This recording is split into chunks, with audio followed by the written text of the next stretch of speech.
Hi everyone, welcome. It is a pleasure to have these three speakers alongside myself today to present to you circular success stories. So today the idea is to really unveil what is circularity, how can you make a product according to circular design strategies, according to circular design principles. And we're going to have three beautiful examples of companies that see circularity in really different ways. So I have invited today Stéphane Popescu, who is working in, well, he has two hats, let's say, but he has his own consultancy called COS 361, sorry, in which he advises various companies in their circular or sustainable transition. And he works for a company called Dorlet, which is currently working on the certification for their trims, for their metal trims, for their removable trims. So we're going to see that later today. I have also invited Silvio Botto from Botto Giuseppe, which is based in Italy, northern Italy. And they are working with very beautiful yarns, cashmere, talking about wool. For many years, they are working with us with the Cradle to Cradle Products Innovation Institute for 15 years already, so pioneers in that sense. And they will present also their circular journey a bit later today. And lastly, very happy to also have Andreas Dorner from Re&Up. It's a Turkish company, recycling technologies. They have found an amazing way to recycle post-consumer polyester, cotton, and pre-consumer also fibers, and turning them into new next-gen yarns, next-gen fibers. Sorry. So we're going to also unveil that later in the presentation. So I like to share these numbers. I think it's a little bit small, but it is quite shocking to see that currently our economy, according to the Circular Gap report, when we conceive how circular is our economy today, well, they found out that we are actually only at 6.9% circular in general, all sectors considered. But if we look at the fashion industry, it is less than 1%. It's actually 0.3%. So we hear a lot companies talking about circularity, moving to integrating circular designs, circular strategies, but the reality is there.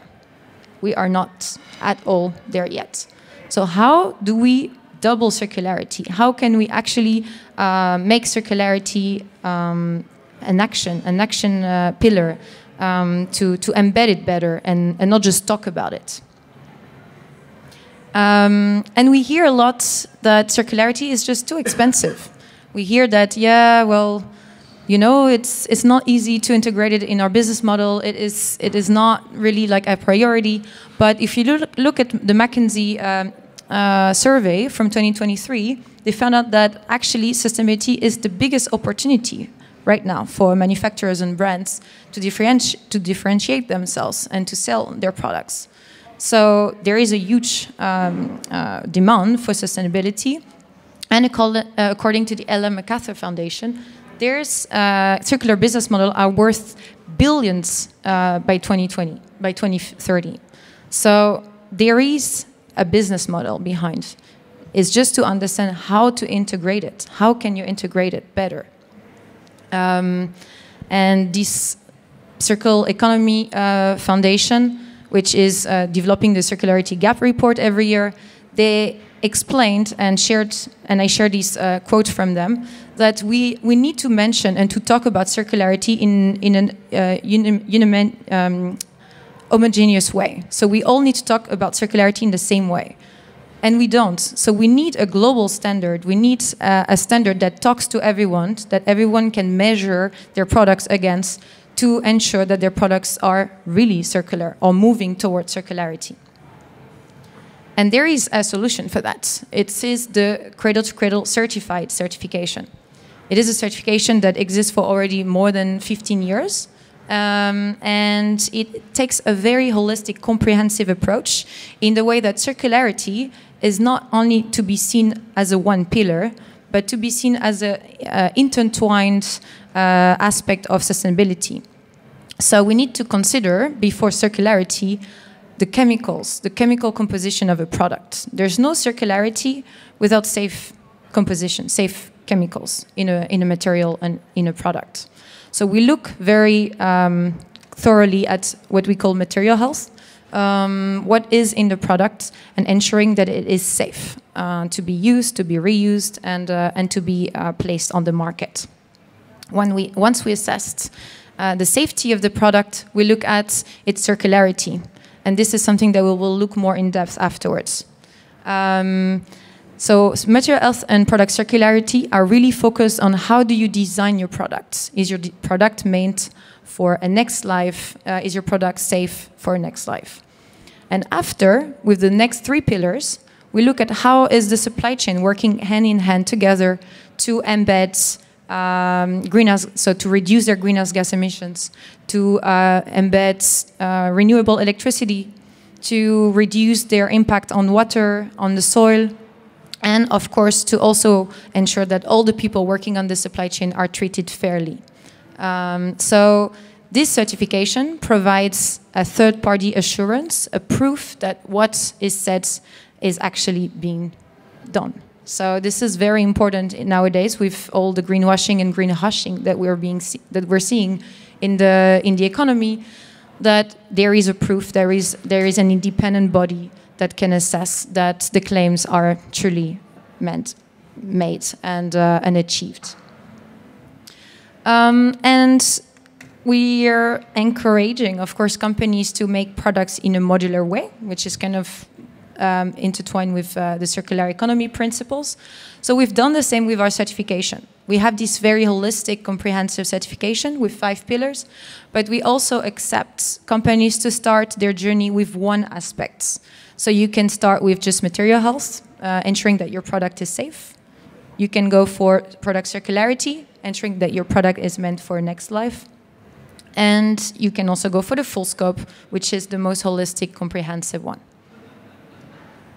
And it is not a static certification. So it's not just a tick boxing certification where you just have to show compliance. No, it is really a pathway. So there are different incremental steps that you can take to ensure that your product is moving slowly towards these best practices. It's not overday, it's not tomorrow that you will be circular, that you will be safe. No, it takes time, and therefore we have 4 different achievement levels going from bronze all the way to platinum to tell you where you are on your journey and to help you to move forward to the ultimate goal, which is platinum.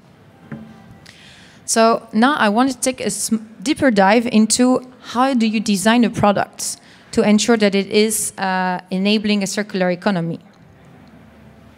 And how do we define circularity? We define circularity according to 3 principles: circular sourcing, circular design, and circular systems. If we look at circular sourcing, it is simply about the selection of materials. So the first step is to select your materials the right way. We consider 2 types of materials that allow for circular sourcing strategy. So you can either choose for renewable materials or recycled materials. Renewable materials, it is natural fibers. We're talking about cotton, linen, wool, and we ask for the responsible sourcing strategy also.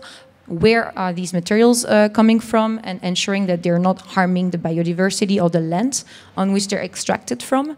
And we accept many certifications that are looking at the responsible sourcing. And the same with recycled materials. So if you do not choose to have renewable materials in your products, you can go for recycled ones. And similar to renewable materials, from bronze level all the way to platinum, they are an increased amount of percentage that is required, but you can start with some recycled materials and go all the way to 100% at platinum. And we're going to see some examples just now. So I'm going to just invite now Andreas to explain how did they meet their circularity so they reached platinum for circularity, which is quite impressive. And he will present to you more about the recycling technology and how they met this requirement. Okay, thank you very much. Thank you very much for the introduction. Yeah, we decided in ReUp as we are focusing on post-consumer waste. That means everything from Europe, post-consumer poly-cotton recycled. We can separate the cotton part, the polyester part, and with our decolorization opportunity, remove the elastane, remove the polyester, we have white fibers. And for us, Cradle to Cradle was the very important part when you heard about the circularity new aspect. We were one of the first members already registering because we think it's a very valuable certification, for us the best, because on the circularity you need to have a third-party approach which is recognized by brands and retailers. And we, by scanning all certifications, Cradle to Cradle was for us the best way of using it, and we were very transparent about showing the chemicals, the process, the design opportunities to get there, and we were more than happy that we received the Cradle to Cradle Gold standard after 6 months working very hard. So this is from the fiber. I represent here the fiber point of view, while my colleagues have other point of view. This is ReUp. Thank you very much. So this is an example of recycled materials that can be selected, but you can also have renewable materials, and this is where I'm going to ask Silvio to present your certification. Thank you, Lucy, for the introduction. Pont Neuf is a certification that we decided together with our customer Louis Vuitton. They want to create a merino extra fine that was most sustainable as possible, and at the same time also traceable. For the sustainability part, we decide Cradle to Cradle is the best solution because, as you showed before, they're going through 5 criteria that are very important. They touch every part of the production. So after this, we reach the gold standard in this product. And for the really traceability, we decided to work with an Australian farm that at the beginning was certified RWS. The farm is called Tralee. But later, because we want to have more, we want to reduce more the impact of this product, we found a land-to-market certification. That land-to-market certification of regenerative agriculture that is based on the reduction of the impact at the farm level. So one of the most important things is, for example, they do the planting tree. You know, tree between 5 to 25 years, they absorb the CO2 emissions, so you reduce the emission. That is a big part of the farm. They check the soil health. They do a lot of different practice to improve the quality of the farm. And this is, I think, today is one of the best IR products that the companies produce. Thank you. So yeah, what is quite interesting is that they don't select Cradle to Cradle certified only to assess these responsible sourcing, but it goes way beyond. So with this also, I think you didn't mention that they look at animal welfare, which is also something very important in the wool industry, in the cashmere industry, ensuring that also the animals are treated fairly. So moving to circular design. So first you select your materials, renewable or recyclable materials, and then you find out about the circular design strategy. So the cradle-to-cradle design principles defined 2 cycles. Products always need to be intended for one of these cycles. So if we're talking about renewable materials, natural fibers, they need to be able to go into the biological cycle, ideally returning back to nature, becoming bionutrients for nature. And again, going back to regenerative practices, not only to harm the biodiversity and the soil, but to really give back to it.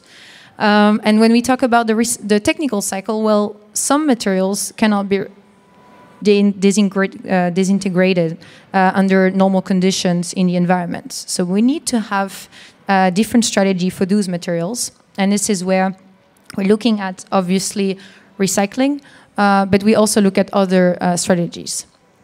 So for the biological cycle, there are different strategies. We're talking about compostability, biodegradability, different ways, and we always require a testing requirement. So we always want to make sure that it is degrading under specific conditions, under a specific amount of days. And we also require ecotoxicity tests, so the soil, to ensure that the soil is not harmed afterwards. This is an example of a product that can fully degrade in 30 days in the right condition. But we need to also acknowledge that right now there is no streams, biodegradation streams at the industrial level. So we don't really recommend at the moment for the textile industry to design for biodegradation unless it can meet compostability testing requirements that go for home composting. So this is something to bear in mind because unfortunately the infrastructure is not there yet. So that's a dream for the future. But we work obviously with municipalities to move towards this ideal world. So even if you design with renewable fibers, we encourage you to make sure that it is also fit for the technical cycle. For the technical cycle, you can choose among all the R strategies. So obviously we want to encourage you to design for reuse, for repair, and lastly, last resort, recycling.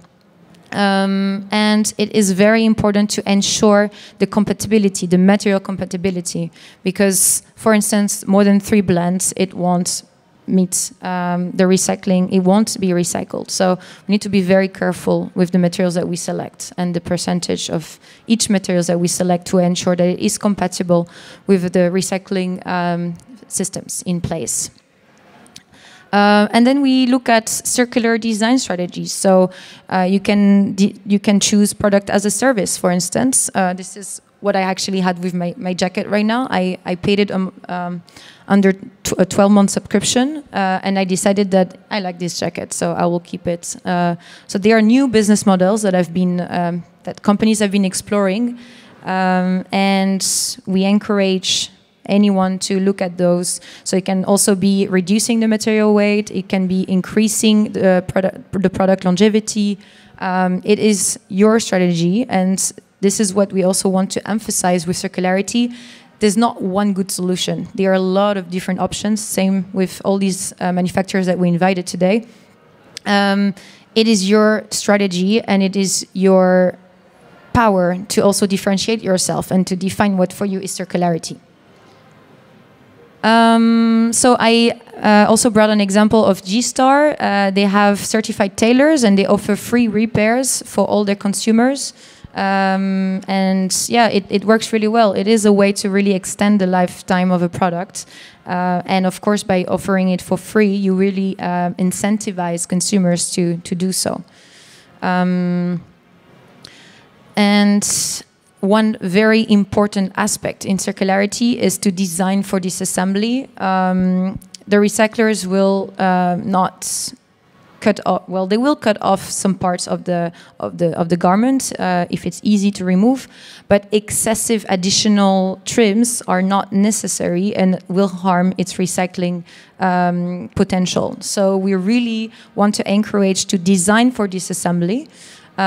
So we, for sure, require separation, and 90% of the materials by weight need to be separable. And I want to invite now Stéphane to present to us what they've created to meet this design for disassembly strategy. Yes, at the Dorley, so we basically produce trims for either pants, jeans, or for bags as well. And since day one, more or less, we design our strategy really to focus on circularity, and first to offer to the customers, brands, circularity by design, meaning to stuff first. Our trims are made for longevity, so durability, which is key, and at the same point we have an issue with disassembly, end of life. So how do we ease it more or less? That was our first entry point, just to have something much more smart regarding the design, to allow with button, which is one of the blockers or disruptors, to design it in a way that we can take it out easily with the customer stage and so on, and even customize it and so on, really to influence the design part of our customers. And this is how we came into the topic of circularity as a standard, because we wanted to go further. And we had the same approach as C2C certifications, and that was the only one looking in a more holistic way. That's why now today we are on this journey to go further than only the design part. We need also, as you said, the full holistic system. As a supplier, we don't master the full lifetime of a garment. That's a brand responsibility, but we are here to help them, firstly on the material health, more or less. And then after, of course, with the design options, and we are thinking of the future also. Thank you. And I already started to touch on the systems. So they're all intertwined, of course, but it is very important to also consider what are the current systems available at the moment. So we require certification holders or applicants to define, to plan the partnerships, to have these partnerships in place to ensure that the product will truly be biodegraded, truly be cycled, truly be repaired, etc. And we want proof and evidence that this is happening. So in the European Union, since January 2025, there's a mandatory requirement for member states to have textile bins and for the member states to recycle and to collect clothing. So in Europe, it is easy to meet the requirements, let's say.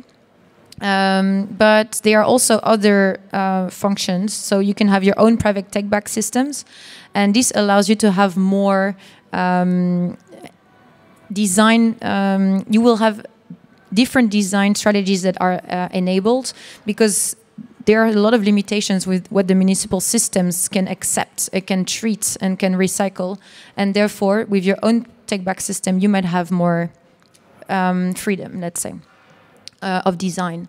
So I wanted to bring on one example, Ralph Lauren, because working together with Botto, Silvio Botto from Botto Giuseppe as well.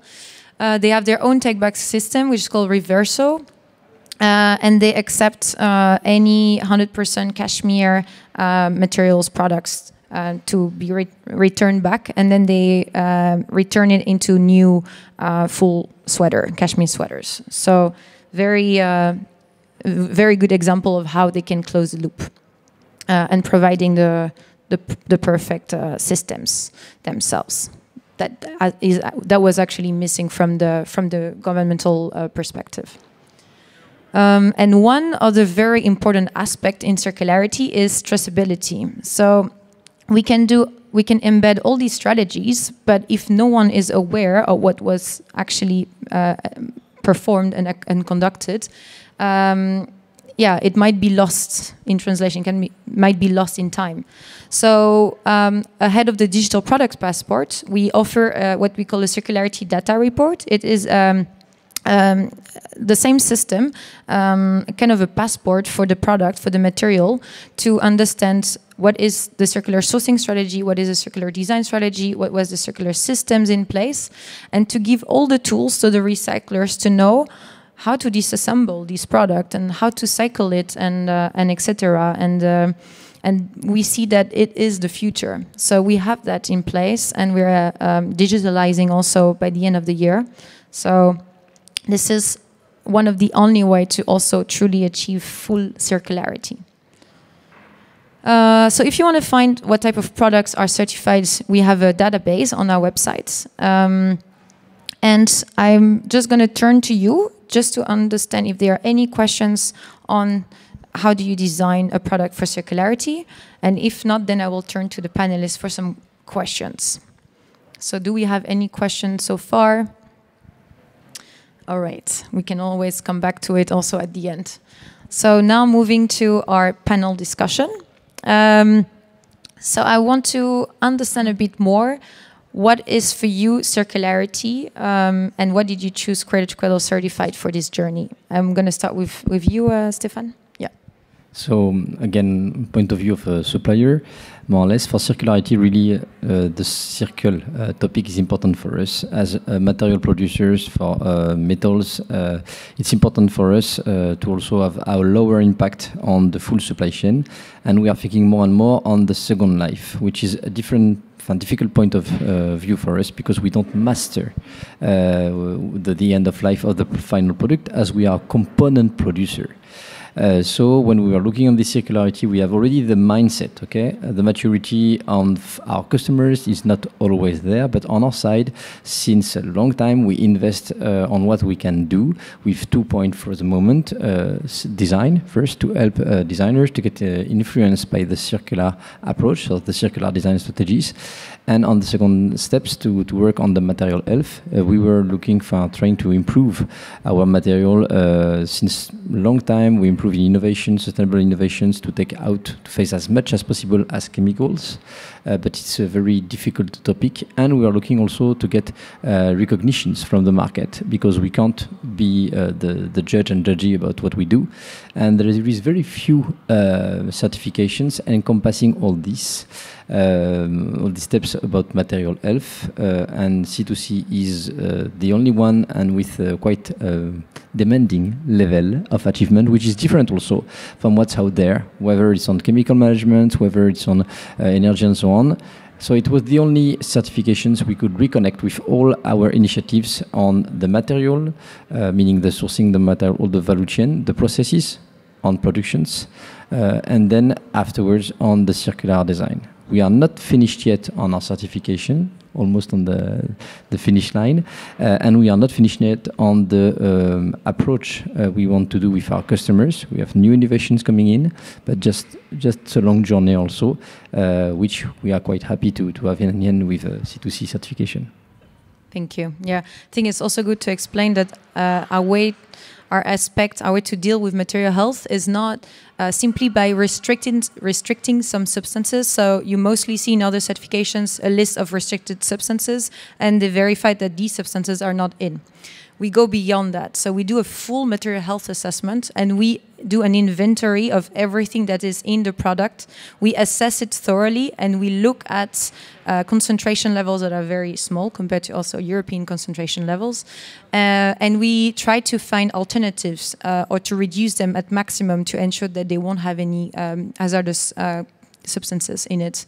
So it is good to understand that this approach takes longer and also costs, unfortunately, more money because of this thorough assessment.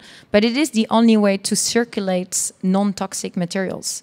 So in the end, this is what we need to fully achieve circularity. So Silvio, please tell me more about your journey with us, because it's been 10 years. Sustainability for us is we decided is not a choice, but is a must, because as you know, every company has to live within the limits of a planet where the material and the resources are limited.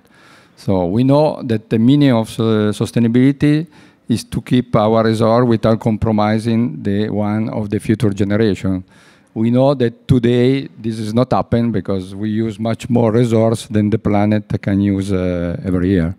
So after following this, we decided that Cradle to Cradle for us is the most complete, comprehensive, and forward-thinking certification, because it touches every single part of the production, analyze all the supply chain, and is more similar to what we call life cycle assessment also, because it's analyzed and you have all the impact of the product.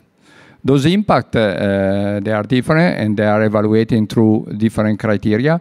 What we did, for example, talking about the criteria of the Cradle to Cradle, okay, the first criteria is material health. Material health is using materials that are not harmful for the people and also for the animal. From Botto Giuseppe side, we use only natural fiber that are renewable and biodegradable. So we are already, I think, in this direction very well. We have to, for sure, to test the material through a laboratory to check the pesticide or if there is anything that can be bad for the animal. The second is the product circularity. We didn't do too much recycle and reuse of the product because we use a virgin product normally. But after starting to work with Credit to Credit, we decided to create a collection called Green Collection that use 51% of the wastage we have in the production. This wastage is spun together with a 49% of virgin material that can be wool, cashmere, other fiber, and create a yarn or a fabric that is certified GRS, that is the Global Recycle Standard. So the third point is about the energy. Botto Giuseppe in the last few years invest a lot in renewable energy because we have a hydro water plant and solar panel. Through those both sources, we reach 108% of the quantity of the energy we use every year. So we overcome the quantity we use.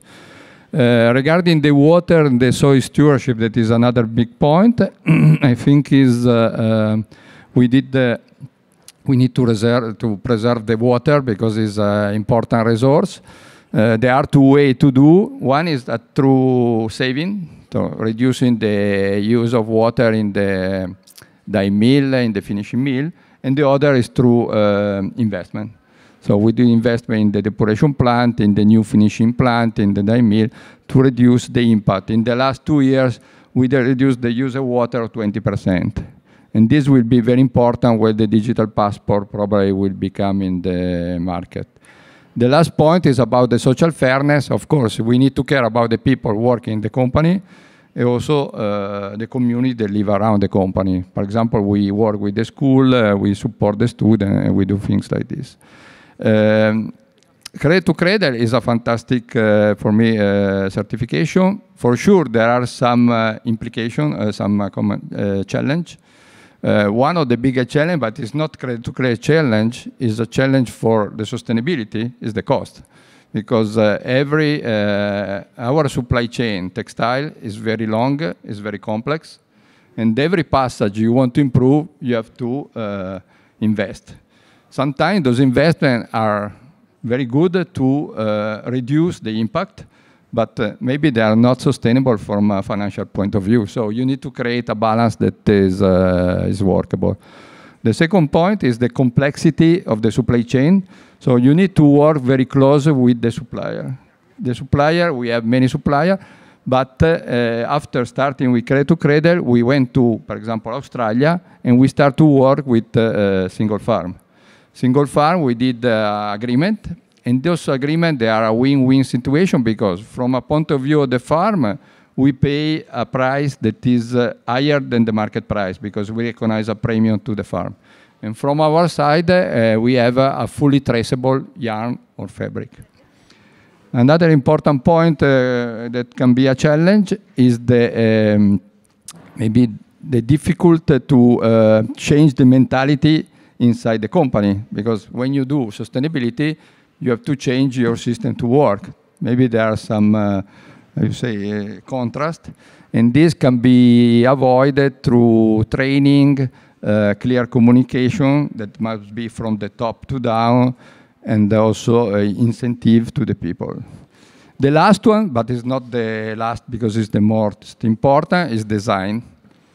Design has to want to be is responsible for 80% of the sustainability of a product because the design decide the material.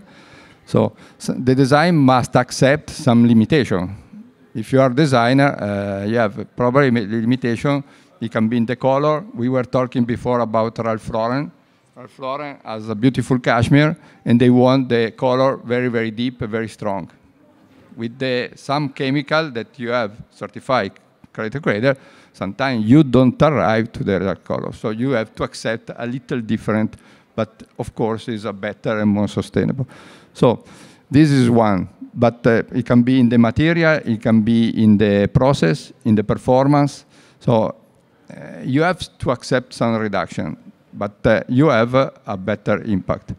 I finished just say that Credit to Credit maybe for the customer or consumer point of view can be struggling to understand this certification But it's not because credit-to-credit certification is complicated, but it's because the sustainability is complicated because there are so many different phases and so many different points. So I believe investing in this, it can prepare us to what will be next. Because sustainability probably is, as I explained with Lucy before, it's not a straight line that goes like this. It can be up and down, but going forward will be more and more important. Thank you. Yeah, I really like what you said about design. That's something that we keep on telling also companies, that design decisions cannot be reversed. So it's so important to embed all those practices and tools at the design phase, because after it's too late. And Andreas, please tell us more about your vision on circularity. Well, I think we had, the elephant in the room is the greenwashing. I mean, if you go around, everybody is now, recycling is a topic, so everybody puts recycling. And don't quote me, but a lot of fabric producers had before sustainability and before normal, and now they just claim recycling. And I think the elephant in the room is here. Why? Because it needs a consistency and the difference between reality and just copy paste. I think here the very, very key ingredient is to have a certification which is scientifically based, which is transparent and has recognition. And I think our decision was to go with cradle to cradle because we know the methodology, the practice, and everything is very solid. Today, in some area from Asia, you just say, I want to have recycled content. They make a stamp and give a certification. That's not recycling. And I think we are here in Europe, and we know what our standards, and we know we need to keep them. And I think, therefore, this certification is so important and impactful because it shows the procedures, the standards, the design, the material, it's all together. And that's the standard of recycling. I mean, that's the wishful standard of recycling. Legislation is a little bit delayed. Okay, fair enough. They will come, but we cannot move away. And then I think also talking about consumer expectations and consumer decisions, they want to have something which is really, really recycled and not just, again, another tag. And I think, therefore, we need to be very much aware that with all the legislation, with TPP, with ESPR, with EPR, what we want to aim in Europe to have a product which has a certain content of recycling fibers, which is ESPR, let's say around 15 or 20%, let's see, and this is consistent there. The only way to prove it is, of course, you have either tracer or you have systems. And cradle to cradle is, for us, or I would say in the industry, a very recognized, serious standard where everybody can lay back and say, this is the standard we should create. This should be a global standard. Then we know we can compare apples with apples and not apple with pears. That would be my comment. Thank you. And I want to come back to one point. When you said, we're all talking about adding recycled content, but when we look at the upcycling rates, right now it's less than 1%. But how did you manage to get to creating fibers that are still cost efficient and having the same quality? Yes, but then we need just to change the slides here. There were some slides I can comment on you, Sailor. No, I think here, this slide, this shows very much where, if you have post-consumer waste, the most important thing to be cost neutral is size and scale. If you have a pilot plant, everybody knows the overhead costs are too high. So with that, we calculated backwards and say, the time of very high green premiums is over. With the industry background, with the fiber background, we realized very much if you have a green premium, I mean, it's nice, a good story, in the end, not commercially. So we went back and said, okay, you need in cotton at least a 50% starting point to be cost neutral. And this was always part of the design, system. You need to have a system thinking. By having this system in place, you produce in the way, you're cost neutral, then brands, retailers like to buy it. If you have the green premium, it doesn't work. So we see this now on the cotton side and on the polyester side. With the 30,000 tons of polyester, we seem to be one of the biggest in the world. With 50% cotton, we are even the biggest in the world. And this means start with that in mind, with the system thinking, be cost neutral, And then it's not a big issue. It's not a big problem. The brands will like it, the spinners like it, the fabric producer like it. And I think here that's the way to integrate that in the European value chain. And yeah, and this is the next step will be we expand in Europe, of course. But with this starting point, we made a bet. And so far, it's very successful to start with a cost-neutral structure. Thank you. Yeah, I want to go back to you, Stefan. Maybe you want to also tell us, so you work a lot with durability and you're helping the whole European Union to move towards having a standard to talk about durability. So maybe you also want to tell me, how do you see this development for durability, and why did you choose Cradle to Cradle certified among other certifications in that regard? Yes, so like it was previously, for us it's very important to work on longevity. That's the core of the product based by Dorley, because they should last for a button, for a rivet and so on. Then we face the challenge of circularity. And this is where we wanted to think about, again, the system thinking. How shall we proceed in order to pursue this? We are still on this journey. Step one was really to go on the material health, because, of course, we learned and recognized that our product was not harmful, was still with issues on it. So we have to work on this topic in details. And that's still that was quite of a journey because of the demanding requirements on this. But we fully understood it, and that's make also to design more or less the system we want to place. So right now, we worked with some customers on this topic, how to achieve what they need in terms of design. We are working on it, on how to produce it through the material health certifications.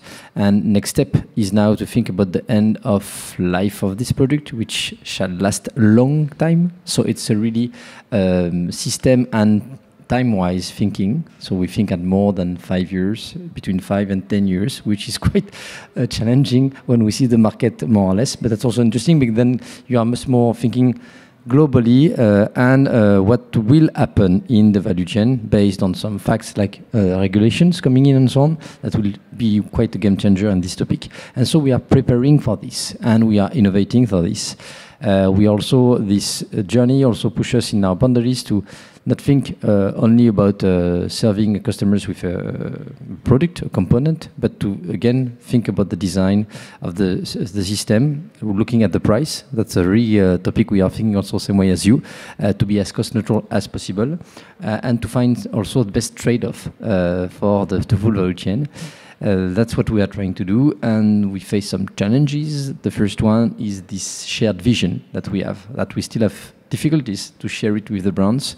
Their maturity in the levels of this, as well as our supply chain, is quite low about this topic of global circularity.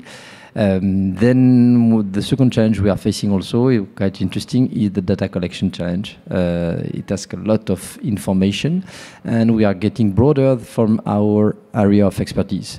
Dorley is a specialist of the metals, mainly, okay, so we know a lot about the metals and so on, with our suppliers as well, but we are not a specialist of the chemicals. Always the same topic. The chemistry is really the hardest topic for us and for everyone, I guess, to encompass, especially in matter of chemistry, because it's about substances, not about materials, more or less, that are hard, like the metal and so on, so quite deep, quite difficult. Plus in our value chain, the complexity also is quite important. We are so metal trims producers, but we are very a drop in the ocean of the metal industry, and a small drop. You can see everywhere. That's the big ones for metals. We are, very small ones in terms of weight and so on. So that's also a fight we have with our value chain at one extent when we go with the smugglers and so on to understand what they are doing and so on. But still, that's a journey.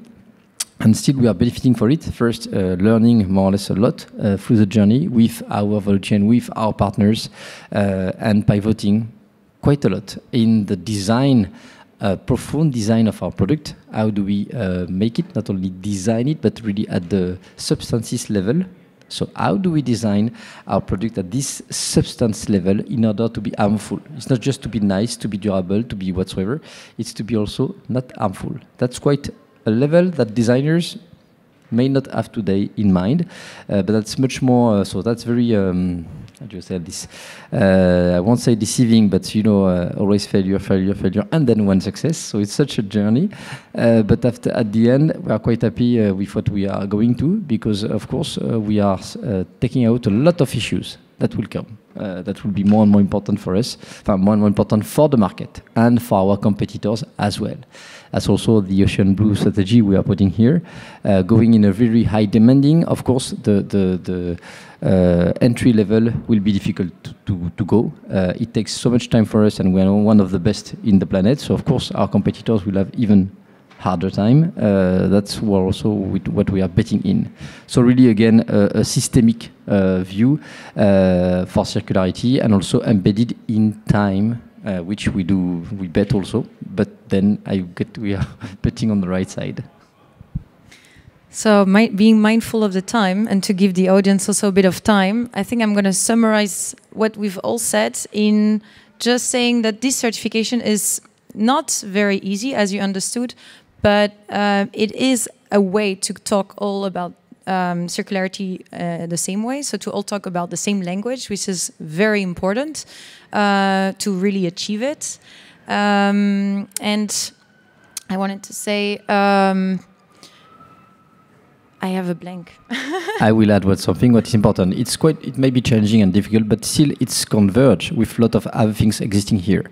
First, other certification, and you see there is some bridges between the certifications, but this one is much more broader and holistic, so it's still giving you some convergence, more or less, which is important, because if you save you time and cost. And second point that you underline a little bit, the alignment with the compliance topic, so the regulation is coming with the ESPR. So this will come for circularity, for recycled content, for recyclability, blah, blah, blah, blah, blah. And they will ask also for third-party verification. Today, all the certification you have are much more material-based, okay, and some process, and with traceability, that's all.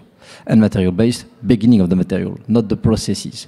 If you are going in one direction, like GOTS is going for demand and so on, but circularity, no. They finish at the gate of the final assembly line, and that's it. No, this is not circularity. And what we ask in Europe is to go much more further. This is the issue, same issue with the brands. They finish at the gate of their shops, and that's all. No, this is demanding much more. So the only one going in this direction. So of course we don't know what will be European exact requirements, but they won't imagine something quite different from what's already existing since 15 years now. That's why for us it's also gaining some information, insights, and again ahead of the game compared with other competitors. Yeah, it's exactly what I wanted to bring on. It's that you will be future-proof. So with all the upcoming regulations that we're expecting, Cradle to Cradle Certified is simply helping you to be future-proof and to be ready for what's coming in. So on to the audience. Do we have any questions for our panelists, or for also about the certification? Yes.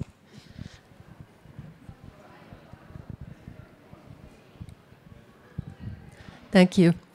I'm Mario, and I have about 40 years experience in the textile and fashion around, and actually this point of designer having the power of deciding what to choose is a bit weak for me to say like this, because behind designer there is a big sales team. And in different countries, the same sales teams, they can have a huge power. So do you have any best practices how to influence the whole product group of a brand? Like, for example, now you have a wool which cannot be dyed in certain colors, but the sales team in northern Germany wants to have this color because it has been always selling so well.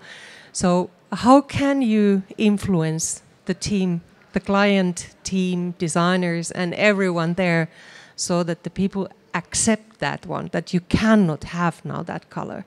Because we know this problem already more than 30 years, that there are colors which are harmful.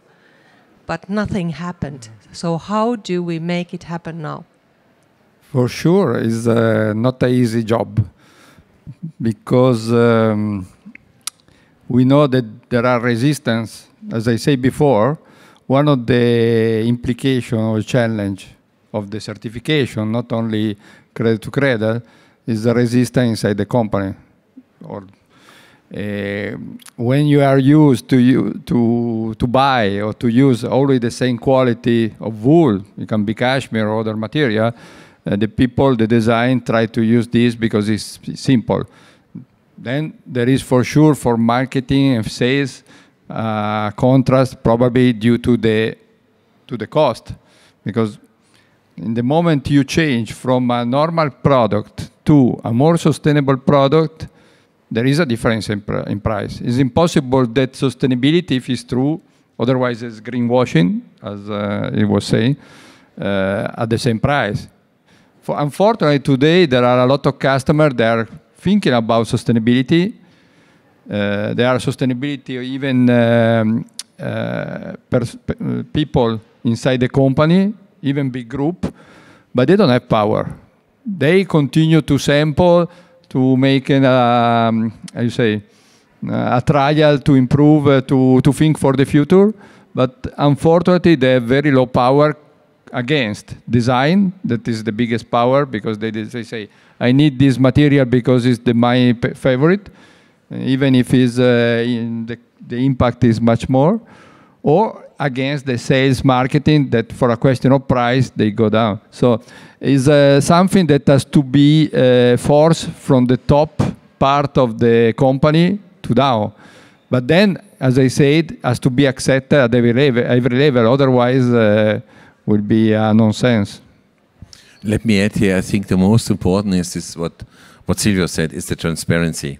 And in our experience, I have a 15, 16 years experience in lensing, so on that lyocell. And so I think we need to eliminate something in between the agents, because they listen to a customer and said, you need to do that.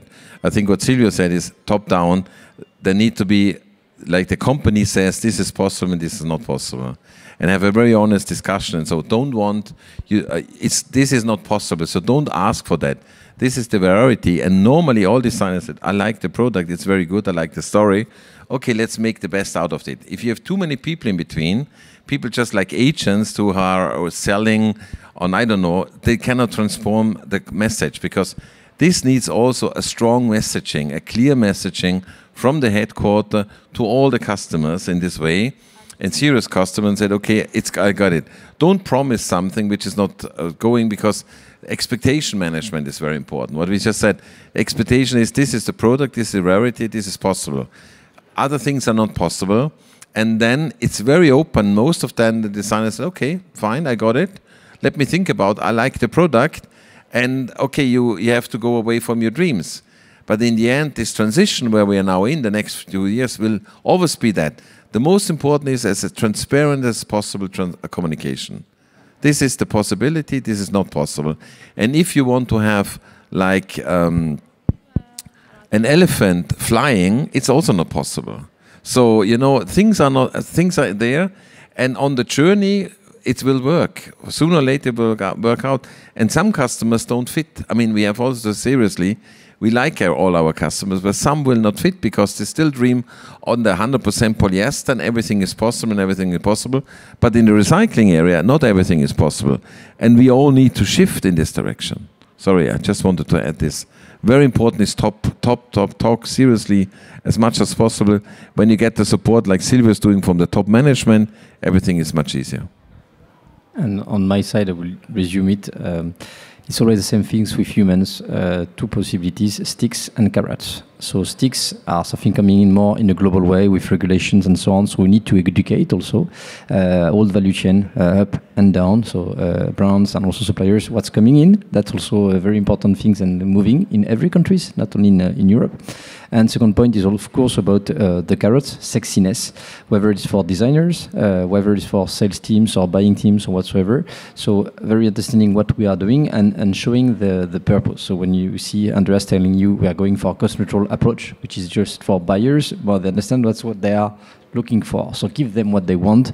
You know, it's not an easy way to do it and so on, but we need to believe in sexiness. The opportunity with the circularity system is really to think in a system. So right now, we are thinking as a suppliers how to put our solutions and to think as a system and not just to deliver a component. So we are thinking at the end of the life stage, we need to recover. There is value out of it. We saw there is big value coming in. Brands, we saw they don't know how to take out value at the end of the value chain. They don't want, they are not interested. But we are industrials. At the end of the value chain, there is industrials. We understand the power of investment, and we understand that's our business model, more or less, to invest in these things. That's why, as we are creating the issues as suppliers, we're also creating the solutions. That should be also at the end of the stage, in order to make a business model out of it, that if the brands don't want to take it, okay, let's take it for our side. But this means collaborations, because we can't do everything. And of course, by doing this, we can bring back some sexiness or carrots, more or less, for every people in the chain. But keep the brands where they are, in their space of the value chain. Take out the money when it's coming from the end of the chain and so on, because there is business case to do as well. And on the designer side, the willingness, of course, we have to be sexy also, to show what we do and so on, and influence. Again, designers, they have big ideas and so on, but we influence them since day one as producers. So keep going in these directions. And of course, honest discussion at some point said we can't do some stuff, which need to be clear, but also what we can do more than what we cannot do. So that's influencing also that we need to work. And it's not an easy topic for suppliers to understand their position of influence, but that's the way we shall do. And also, we are going towards the right way. If we're thinking about the current regulatory landscape, under the ESPR, there's a requirement of for disclosure of substances of concern and of very high concern. So that will also help in that sense. But we need to be patient, and that's the problem with regulations. There's a very long time before adoption and implementation. But we're going towards the right direction. So, do we have another question? From the audience, yes. Hi guys. So my question is, how can we make the sustainable option the more affordable option in terms of, that's how I see in the other industries, non-textile industries, where sustainability is really working, right? If I'm going to buy an electric car, it's easier and more cheaper for me to buy an electric car than it is to buy a normal gas diesel powered car. And that is what's really reducing emissions. But for me as a supplier, if I'm doing the more sustainable option, I'm paying more for more certifications, I'm paying for more expensive fabrics, and then I have to pass that cost down onto the buyer, who has to pass the cost down onto the end customer. So the sustainable option ends up becoming the more expensive option, right? And that's what makes a difference. And for me as a supplier as well, I'll have to cut corners in other places so that I can pay more for I have more certifications than I have friends, right? It's a lot of certifications. I can't even remember them, right? And I understand that it's ending up helping the product life cycle. It's making the world a better place. But how can brands and suppliers really work together with incentives? I don't know if it's tax breaks or grants or reliefs or whatever it is, but how can we really work with each other to make sustainability not a chore or not something that's difficult or not something that is annoying, but something that we both can work together on to make it the better option overall? That's a very fair question. And I'm not sure if you've been familiar, but last week the revised Waste Framework Directive was adopted by the European Parliament. And by 2027, it means that there will be an harmonized extended producer responsibility system in all Europe with mandatory eco-modulation of fees. So meaning that if you make your product in a more sustainable way and you integrate eco-design principles, you will have some kind of subsidy, some kind of tax breaks for producing clothing and being responsible for its waste you're going to generate. And certification like ours that will be recognized under the Green Claims Directive when it will be adopted, we hope very soon, will help you to get these subsidies and to lower your costs. So it also comes from the regulatory side. And again, a bit of patience, but it's coming. And then I'm going to give it to the room for the practical side. That for me, I started to discuss about this, but this is the strategy. Where do you market your product? Choose the right countries, the right area, where they have the, let's say, the entry boundaries more or less to stop what is not compliant more or less. So this is, Europe is coming in, and then within Europe there are some countries that are quite interested in this way, like France first, of course, many regulations coming in France, but the Netherlands and so on. To choose well your country and your customers, they fit with your strategy, first point. Second point, like Andreas drew before regarding scale, economy of scale. You have to design on the diverse side. If you want to be almost cost neutral, and you can't see very few things and do some pilots or few collections whatsoever. Either you are betting on it and going for industrial scale, and to have a power of money more or less in this. Either it will be always difficult, and I know it's not easy to be directly industrial at scale for the topic, but that's the two key point also. Then same as we see, you need in terms of strategy to invest in the right certifications, not a bunch of them and so on, because it's cost also, and even more not on the cost of certification, but the time, internal time, resources for this, which is the best things. And also same things for tools on traceability, LCA and so on. We need to invest more or less as suppliers and to equip ourselves in order to be much more at scale and prepared for sustainability, which is key. In this way, that's the second point. The last point will be in marketing, of course, like I just said. Of course, another certification. So first it has to be trustworthy and so on. Then it's another pins that you have to showcase and work collectively with the standard bearers to make sure that, of course, maturity is here and so on. That's also something to work with C2C. But that's also helping more or less, and that's what we do today, more or less to help more recognitions on the standards, because it's also for our own benefit also as well. That would be my three proposals. I just want to add a simple thing, because I understand there are too many certifications, and for the customer it's very complicated today to understand, because they are confusing sometimes. But believe cradle to cradle is a little different from all the other, as I said before, because they evaluate the impacts. Impacts today, they are calculated for us, but not for the final consumer, because they are not yet ready to be declared. Because we are waiting for this legislation that can be the digital product passport that will give to the some benefit to us a better impact. No, you talked before about the green energy car, the electric car. There is already I would say a legislation that help the machine, the car, to have a better price today. In the fashion, there is not. I think has to be identified, and the ones will be ready. As I said, maybe will take 1 year, 2 years, or 5 years. Probably the consumer will have more interest to buy certified material. But today, unfortunately, certification is more for us that we want to show to be better than other.